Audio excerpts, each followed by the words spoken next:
pride for me to be here today with this esteemed panel.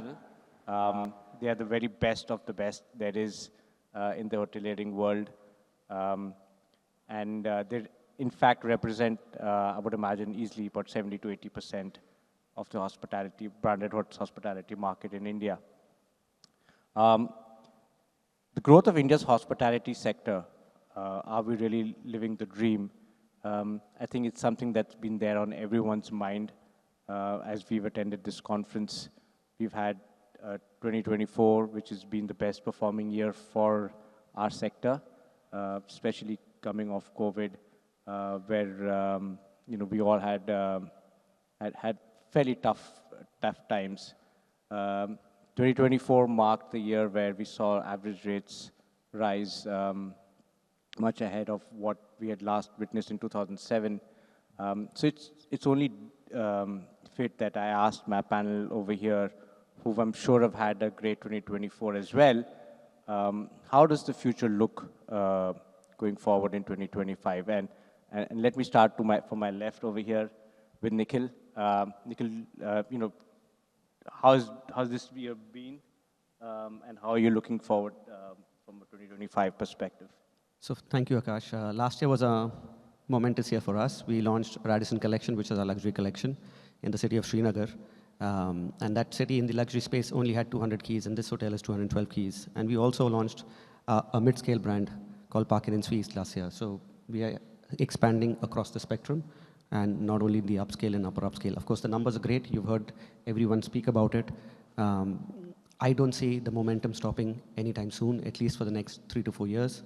You heard other speakers speaking yesterday on numbers on where we will go from 200, 250,000 keys as in the classified segment to 500,000 rooms in 2030. I personally believe we'll hit 1 million rooms in less than 8 years from now.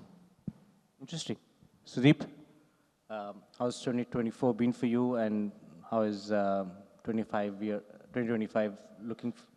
So, I think everyone's been saying this over the last 2.5 years, or 2.5 years and 2.5 days at the conference. I think the future is bright. I mean, we are in that up cycle where demand is outstripping supply, and I think you can see that because the signings are at record. Given demand is growing, your trading is at record pace, and I think that's going to continue for some time, right? Now it's a cycle, and I think that cycle will continue. But if the fundamentals, like the gentleman from Morgan Stanley said, which is the population, the socio reforms, and the growth in the infrastructure and stability, I think that says there's no end. And then we can't forget also, given that, I think someone else had mentioned day before yesterday, that there is a spotlight in India. So Alan had said that, I think. He said people are noticing it now. It's still very hard to do business here, there is no doubt. But people are noticing, not just for the potential in India, which today is domestic demand, but it's also the outbound potential of Indian tourists who are going to stay in hotels overseas, right? 20% of the world population sits with us. And the propensity for us to travel is significantly higher than what it was. And we are young population, 28. Average median age. So I think, the future is bright for Indian travelers and the industry, for sure. Interesting. Sunjae, your thoughts on the same? Yeah, I think you said about the dream to continue, right? So I think I would like this dream to be prolonged as much as possible. And, the dream is being prolonged by data, if you look at the data, and the investor confidence. You look at 2.3 billion travels going up to 5 billion by 2030. Correct. You look at the spend from 1.2 billion to 4 billion by 2030. You look at the population in India, 57% is Gen Z or millennials. So look at the confidence which is going on. And the initiatives from the government, whether it is the infrastructure, because what has fueled this travel or this spend is the infrastructure, is the connectivity. And that's actually being very, very well focused by the government. So that's something, again, which is very, very good for us. Then I would say the potential is amazing, and I think it's up to us how we take it forward, how we give back to the investors and developers by the performance which we provide in various destinations and this upside in business in India. Excellent. Zubin, starting out from you, you've launched 2 platforms at this conference. Is that going to be a medium of growth for long term? Yeah, thank you, Akash. Good morning, good afternoon, everyone. We've launched 2 platforms in the last 3 months. Actually, we've announced plans for about 225 hotels to come up over the next 10 years. So we announced the 150 hotel partnership on Spark by Hilton, and then we announced the 75 hotel partnership for Hampton by Hilton. Both different products for different segments of the market, starting from the mid-scale and premium economy. So that's where they're positioned. And they will go into the heartland of India for growth, right? So if you say, how long is this dream going to last, or, how long do we think this bull run will ride? The question which, in fact, I was asking to your title of this panel is, I think we shouldn't be surprised that we are here, right? And I think Sunjae mentioned to some of those key economic variables and the growth stats that India will witness from. I think it's not a surprise. We've been building 9,000 kilometers of highway every year for the last 10 years in this country, right? So I'm not surprised that you're having a Mahakumbh and you're having a Coldplay concert at the same time in the same country, and look at what's happened there. Yeah, that's been crazy. It's been crazy. So where is that demand coming from, and what is that demand, right? So to answer your question, yes, and I know we have short time today, we've launched 2 platforms in the mid-market space, which will cater to this growing mid-scale opportunity in India. India will be a mid-market growth story for the next 10 years, there's going to be about 1 billion mid-market, middle-class households, which will come into this economy over the next 10 years. And these are all households who want to travel. Rhythm made a point yesterday where he said, the next generation or now the traveling public has got more propensity to spend traveling dollars, right? That's the customer for our hotels. So that's been going very well for us. And as we say, of course, we are all very, very confident about the growth story. We all, I think, as an industry, doing very well. I think equally important is how are you going to be landing this growth on the ground? So what I feel more, very confident about is our plans to actually execute these numbers, right? So that's one. On the other side, beyond the mid-market story, last year's been very exciting for us. We have launched several brands in the luxury and the upscale space. So we had another Conrad, that come into play, which will open in a few years. Then the Elixir, we've also made plans for Signia.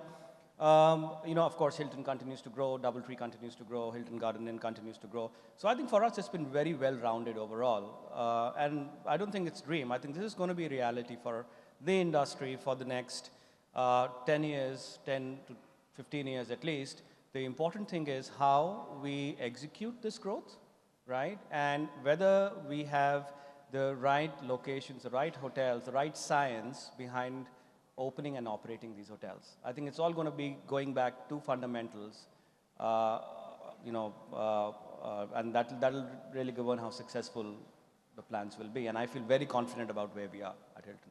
Excellent, Zubin. All the best on that. Mr. Dewan, you've seen a big transition very recently, moving from a private company to a listed player now, from being a brand owner, from being hotel owner to now being a brand owner. How do you see the growth coming for Park Hotels over the next few years, and is this the best time to be here? So firstly, thank you, Akash. The year 24 has been a year of triumph and success for us. So we had a very successful IPO. We got oversubscribed 60 times plus. Today we are a debt-free company. We also put in the best performance last year in 23-24 in terms of our revenue performance as well as in terms of our profits. We had India's highest occupancy of 92%, and we Can you beat that? So also we recorded in the highest RevPAR in the segment in which we operate, that is in the upper upscale segment. So also we have strength, a very big strength in terms of the F&B business. We have 44% of our business which comes from F&B, and we are also there in F&B, in the F&B retail side of the business. That is in the F&B business of restaurant and QSRs and cafes, which is also the fastest growing business at the moment in the country. So currently with our brand Fleury's, we have about 100 outlets across India. We have about 70 of them in West Bengal and about 20 of them now in Mumbai. And for Fleury's, we have a pan-India plan. Now coming back to as far as hotels are concerned, I think we are, as a company, we are poised for doubling our inventory over the next 4 to 5 years. More than that, as far as the industry is concerned, I think we are in a super cycle. All the fundamentals are well in place. If you will look at the air traffic growth, it is definitely growing at the rate of 8 to 10%. See the number of aircrafts which are on order at the moment. About 1,700 aircrafts are on order, which should come at the rate of about 100 to 200 aircrafts per year. And that is going to significantly change the nature of the business. 119 aircrafts came 2 years back. Last year, about 138 aircrafts came into the country. So this inventory of aircrafts and air traffic is going to dramatically change how business is going to be as far as hotels are concerned. If you look at the Indian wedding market, it's actually growing at the rate of almost 20%. You would be surprised that within the country there are on an annual basis about 80 lakh weddings a year, about 3,50,000 weddings in Delhi alone. Also very important is a 10 lakh crore business, $130 billion business, just the wedding business. MICE business is also on the up. It's up, it's going up from about, it's going to grow at the rate of 8 to 10%, from about $5.66 billion to about $8.44 billion. So all the fundamentals are well in place to see not only for this year double-digit growth, but sustained double-digit growth to continue over the next decade or so, right up to maybe 2047, when the government plans to actually have the contribution from tourism up to about $1 trillion US. Thank you, Mr. Dewan. And thank you so much for, in fact, contributing to some of the points that I was going to ask in my next question. So we recently conducted a general manager survey where there were a few points that stood out for us. One was that room revenue, which is what hotels are all about, grew lesser than total revenue. And to us, that was a sense of pride, but it also suggested to us that there were other forms of revenue that were pushing hotel growth. So is it time now for hotels to start looking at other forms of revenue to propel growth in the next few years to come? Starting with you, Sunjae. Thank you, Akash. I think if we were not looking at those components, then we were leaving money on the table. So if you look at from a Hyatt perspective, if you look at our large hotels, it's close to 50-50. Now you also look at the base on what the rooms are growing and the rest of the revenue. Now, when you break down the components, rooms is a large component of the entire business. But then you break down the business in all the other components. For example, you take food and beverage as an overall, where you look at weddings, right? You look at how the weddings have grown from 2019. We grew by 200% in 22. Wow. And then in the first half of this year, we have again grown to 25%. And before that, we grew about 70%. So look at the growth on growth which is happening. So that's one part. Now, you can't just say that you're increasing this revenue. It's how you're increasing the revenue. It's about the experience you provide. It's up to the hotel a guest today, a wedding couple today, or the family today is looking at not only the wedding, they're looking at the experience for their guests, for their invitees. Now, how does the hotel get into this and give those experience where you can also charge the way you are giving the experiences? Because people are now more and more paying for experiences which they are aspiring for, specifically weddings. We just spoke about MICE. For us, MICE grew by 16% this year. 16%. Wow. So, we talk about double digit, we are talking about 16% for Hyatt. Interesting. Then the most important part, I would say, is the world of Hyatt, the loyalty. If all of us can look at our data, right? How much does a loyal customer spend compared to a first-timer or somebody who's not in your loyalty program? For example, for us, World of Hyatt, it is multiple numbers of, close to 40 to 60%. A loyal customer pays that. Interesting. So you need to look at components and then combine them. And you have to address each component very strategically. You can't just say, okay, this is a part of F&B, so I look at F&B separately, I look at the room separately, and my business is done. No, that time is gone. And if people are not looking at, they are leaving money on the table. You need to look at each component very strategically and say how you can increase that, and the sum total, you will be surprised with what you will get at. Interesting. So I'm going to dig a little deep into this. MICE wedding segments certainly grown very strong. But are there other avenues for growth that we're leaving on the table? Nikhil? One thing, Sorry. I didn't cover was the food and beverage, the main food and beverage restaurant part of it. Right. And I think it's very important to address it here because the number of standalone restaurants which are opening, and we are not competing with hotels anymore. We are actually competing with standalone restaurants who are very nimble, who change every 2 years. Now it's up to us as hoteliers what we want to do, whether we want to go through collaborations or we want to have something done within us so that we can, upgrade or change the concepts. You look at Hyatt, what have we been doing for, like for weddings. We did a very nice campaign which actually won awards, not only in the industry category, but outside the industry category, where we said, we put you in your wedding. Interesting. Which is, normally what is there, that couple is forgotten and everybody is talking about everything, right? Or the hotels want to do something, the event plans want to do something. We said, we want to put you in your wedding. That was one. And now we have come out with the F&B promotion, which is called Made with Love. Our restaurants take all your attention. So you need to address the restaurants. I think that's something which all of us need to address very specifically because we are not competing amongst hotels. We are competing with the standalone restaurants, which have a lot of advantage from being nimble, from being situated in places where there are other things, whether it is shopping or whatever it may be, and we are inside hotels. So I think that's something which we need to be really, really looking at strategically. Correct. No, I agree with you. No, absolutely. In fact, I regularly experience that the average checks that we pay in standalone restaurants are now matching with those of hotels. And it is a big concern for us.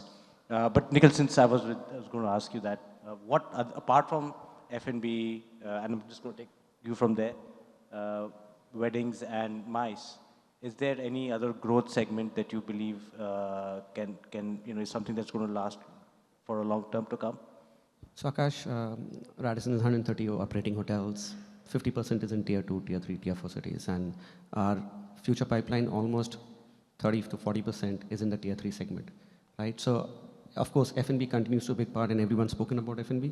We are late to the party on the wedding piece. We actually launched our wedding asset later in March, at the end of March, and hopefully we'll be able to garner some attention there. Just on F&B, I think it's important to what Sunjae said. So at Radisson, what we're doing is we're looking at revenue management at the restaurants, right? And we're introducing tools to change the menu pricing to dynamic on peak dates and non-peak dates. And we are seeing what the results is, because I think we speak about optimization on the rooms front, but we don't speak about optimization in our restaurants, right? And it's 20% of your revenue, of your total F&B revenue. But that's a piece that I think all of us are leaving, and that's what we're focused on. The second thing that we are focusing on is what we call TRevPAR. We are focusing on every guest and what is the revenue that the guest is generating for us. Of course, loyalty plays a big piece. And the last piece that I want to speak about, which is really, really large for this country, is the whole SME segment.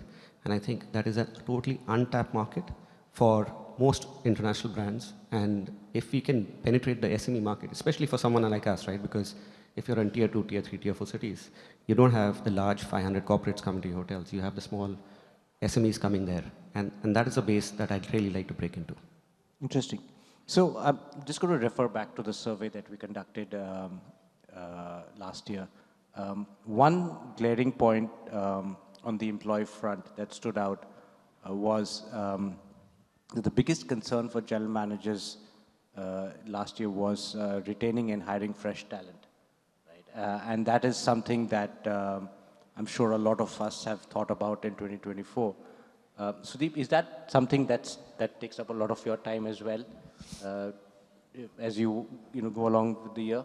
Yeah, absolutely. Listen, I mean, you spend a lot of effort and time in training people, and then if you lose them, certainly that's more strain on the system. So I think we've dropped our attrition quite dramatically last year.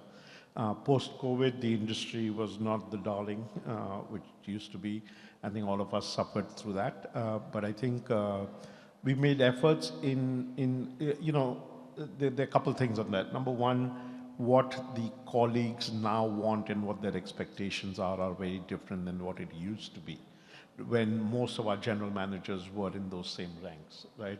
So we've had to fundamentally ask them to have a mind shift, right? Saying you have to cater to what the colleagues want. So, some of that is work-life balance. It is the sense of community, the sense of growth. They are a lot more aspirational than what they were earlier. And so we are creating programs which manage, and I'll give you an example, right? And then the traditional two big examples I'll give you.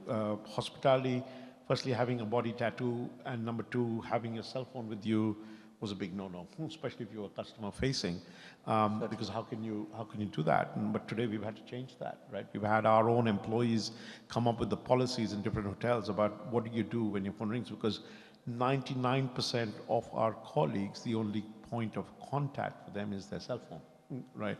With their families, with this one, they're not going to get a call on the switchboard that there's an emergency at home. So, we rather than come up with a corporate policy from corporate, we've had our employees come with the policy. What do you do with cell phones? Same thing with tattoos, right? As long as it's not offensive. Today that's part of the DNA, right? Earlier it was, I think airlines was another one where if you had a body tattoo which is customer facing, you didn't work on the front of the line. So correct. We've had to adapt. I think so we made more current, friendly colleague policies. And I think everyone's done that. That's number one. We've had to change our mindset that we don't only recruit from hotel schools, right? Because the biggest attrition in the hotel level is at what we have is band 7 and 8, which is the lowest rung of the, where I think the highest attrition in the first year is quite significant. For me, and the metric we use is, number one is attrition. But the biggest metric we started using from the last 2 years, and we are proud of that, is we track the number of our employees or colleagues who have actually left us and are rejoining. Right. Oh, interesting. So we call that, we have three main metrics in our hotel colleague space. One is room to grow, which is internal talent being promoted within or moving within, overseas or domestic. Number two is we have room to belong, which is external colleagues joining our organization, joining the IG family.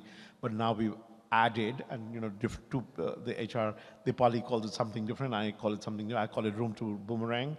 She calls it room to return, right? And I think we track that. And we've been very impressed with the results there, which, we always encourage people that, listen, whatever is best for your career, please go pursue that. We'll try and make that happen for you. But when we are seeing that they go across elsewhere, either within the industry, outside the industry, but then they see the grass at the other end and they find it greener back where it belonged, I guess, I think that's a great thing. And that last year when we tracked that number, that was about 20%. For us. So 1 out of 5 employees who've left us have come back. Right. Excellent. So that's what we're tracking. Great. Zubin, you've got an ambitious target of 225 hotels and more with your development team. Is hiring and retaining talent a concern for you? I think indeed it's a concern for us. It is a concern for the industry at large. My view is that talent is the number one, or lack of talent is going to be the number one crisis that our industry is going to head into, given the huge growth targets that we all are looking at. Thankfully for us at Hilton, there are a few things which are going for us and which we worked very hard at. We've been India's best place to work for 2 years in a row now. And that's not just come about by on its own. I think there's just a lot of dedicated focus programs around this that we are constantly working on, as part of our daily routines. So I'll give you just quick 2 or 3 examples. We have a Shine program for our top talent for growth. And I can tell you 100% of the talent that enters that program, where we are grooming our leaders in the organization to become general managers, actually move up and step into their next roles. So that's the program which is our management training program. 80% of our management trainees graduate into our active, hotel level workforce, and they do very well. So they're very focused. And there are other programs also which are focusing on talent development within the company. To your point on where is the talent going to come from, and what are we looking at? I think we've recently announced this not too long ago, a couple of weeks ago. We're extremely proud to partner with the Indian Army. So we partnered with the AWPO, which is the Army Welfare Placement Organization, and we are now working with them to bring back our Army officers, our Jawans, our servicemen back into the hospitality industry through dedicated and a focused plan. So, we have to look outside our industry. I think there is some incredible talent outside the industry, and we will have to be extremely open-minded and innovative about where to source the talent from. Interesting. Mr. Dewan, you've, again, given the benefit of being an ownership company. A lot of the times, traditionally, hotel employees have felt more secure being associated with owned hotels. And you've been in the industry for very long. Does this matter still concern you tomorrow on hotel employees being available or wanting to continue with Park Hotels in the long run? Yeah, so before I come to that, let me go back to standalone F&B. Means in terms of our company, we are looking at really doubling or tripling as far as the F&B space is concerned on a standalone basis. Our business is not going to be just hotels, it's also going to be standalone F&B. So as I mentioned, we have 100 outlets of our bakery and cafe brand called Flurries. We have also ventured out into someplace else, which is our most successful bar brand. We have brought that brand into Mumbai. And this space is the fastest growing space at the moment in India because of the rise of the disposable income as the per capita income increases from what sort of doubles from 2,300 to about 5,700 over the next 5 to 6 years. And with the government sort of changing policies in terms of tax in the income tax slabs, so a lot of disposable income is going to come in. This is a $4.5 trillion rupee business. It is expected to grow at the rate of about 12 to 15%, and it's likely to be at 7.5 trillion rupees by the end of 2030. So we are right there in this standalone business.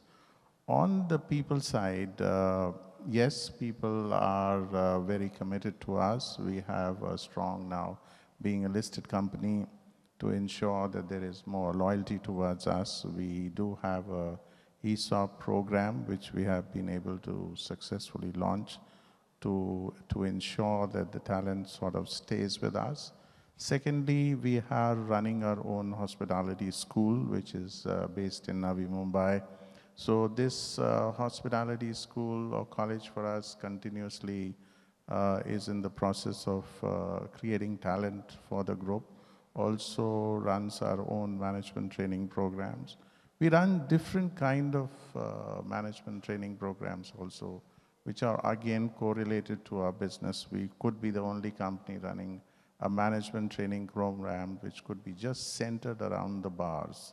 So we run a bar executive training program or a bar management training program. We run similarly a bakery and confectionery management training program, a cafe related management training program. So all is being done to sort of retain and make people grow.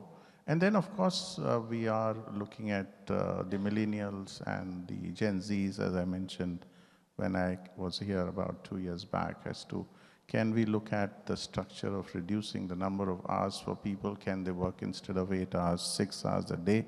And we have been quite successful in some of the departments to change from 8 hours to 6 hours. And in some departments, we have been able to reduce the number of working days from 6 working days to 5 days. All is in terms of helping, in terms of retaining people and developing people. Some good days ahead for our hotels. Given the limitations of time, I have one additional point on this, which I think Hyatt is looking at it very differently. We are all talking about upskilling, whether it is through programs, whether it is corporate training, management training, or we're going to do this for them to get the next position. If you look at today, at the interviewing process, today's youth is not only looking at career. They are also looking at what is in it for them to develop as a personality. So how we interview, we are not only looking at skill, we are also looking at the attitude and how we can build that personality. Because today's youth is looking at two things. One is how his career can grow, but they are not only looking at career. They are equally looking at how they can progress as an individual. It's about how you treat a name or an associate, not as an associate or a name, but as a personality from any level onwards, from the interview onwards. So we need to focus on that because today's youth is very different, very, very different. If you look at Hyatt, we have something called Rise High, and we said we will have 25,000 opportunity youth. Our CEO made that commitment, and I'm very happy to share that we are achieving that. But again, at the interview level itself, we need to start looking at two things. One is how we are going to grow that individual, that name in his career from an upskilling or from adding skills to his what he has, and also how we are going to progress and help him grow his personality, which is very important to today's youth. So good point, Sanjay. In terms of what we are doing, in terms of doing things differently for people, of course, is it's part of any program you join at the park. Whether you're joining is in the bars or you're joining in F&B or you're joining in front office, walking the ramp is very important. You have to actually walk the ramp. We have fashion designers, we have choreographers who are helping you to develop your personality in a very, very different way. So a lot of new things are actually being tried in terms of how to engage people more than ever before. So it's just one of the things I must mention. There are many things like this which we are able to do for staff very differently, and it doesn't really cost much. And if you can make people be more confident and if you can develop their personality, they feel very proud of being in the organization. The first objective is to make people proud of the organization and of the brand. And through all these activities, we are able to do so. Excellent. So, given given where we sit today, I want to take the opportunity of putting my panel on the spot by asking them to make one bold prediction that they're likely to see in the long run that will define our sector. And I'll start from you, Zubin, on my left, to make that prediction. Yeah. Okay. One bold prediction? Yes. Okay. I think you will see in our industry some of the best general managers coming out of the investment banking business. That's a big sidestep. What I'm trying to say is that we will see that expansion across all domains to support the growth of our industry. So you will see formats opening up, right? And that is coming from now into even the next 5 to 10 years. You know, we cannot afford to be siloed in our current swim lane and say this is the way hospitality works. You know, we will have to open up. We will have to make it an open arms approach towards towards all industries at large. So hiring from outside Will happen, and that's not a bold prediction. I think. I think that's the way it will eventually turn out to be, and is already happening like that. Yeah, that's going to be a big change for all of us. Mr. Dewan?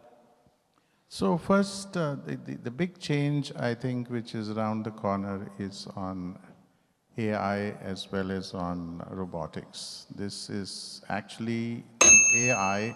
What exactly it is going to do is it's going to make people work less or less number of hours.